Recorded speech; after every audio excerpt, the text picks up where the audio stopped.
நீங்கள் ஏதோ ஒரு பேச்சுலர் டிகிரி கம்ப்ளீட் பண்ணியிருந்தீங்க அப்படின்னாலே நீங்கள் கவர்மெண்ட்டில் 1 லட்ச ரூபா நீ சம்பாதிக்கலாம் அப்படின்னா நீங்கள் உங்களாட்டி நம்ப முடியுதா?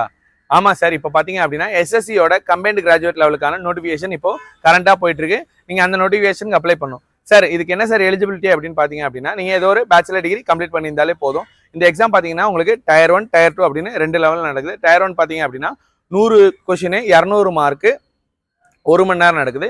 டயர் 2 பார்த்தீங்கன்னா 150 கொஷின் 450 மார்க்கு 2.5 மணி நேரம் நடக்குது. சார் இதுக்கு எவ்வளோ சார் ஃபீஸ் அப்படின்னு பார்த்தீங்கன்னா உமன், அப்புறம் எஸ்சி எஸ்டி, அப்புறம் பெஞ்ச்மார்க் டிசபிலிட்டி உள்ளவங்களுக்கு பார்த்தீங்கன்னா ஃபீஸ் கிடையாது. அதர் கேட்டகரிஸில் உள்ளவங்களுக்கு வந்து 100 rupees ஃபீஸு. சார் இதுக்கு எவ்வளோ சார் வேகன்சி அப்படின்னு பார்த்தீங்கன்னா 17,727 வேகன்சி வந்து உங்களுக்கு விட்டுருக்காங்க. இதுக்கு நீங்கள் எப்படி அப்ளை பண்ணலாம் அப்படின்னு பார்த்தீங்கன்னா ssc.gov.in அப்படின்ற வெப்சைட்டில் நீங்கள் அப்ளை பண்ணலாம். இதுக்கான கடைசி நாள் என்ன அப்படின்னு பார்த்தீங்கன்னா 24 ஜூலை 2024. இல்லை அப்படின்னா நம்ம சேனலை ஃபாலோ பண்ணிட்டு லிங்க்னு கமெண்ட் பண்ணுங்கள், நான் உங்களுக்கு ஷேர் பண்ணுறேன். Thank you and all the best.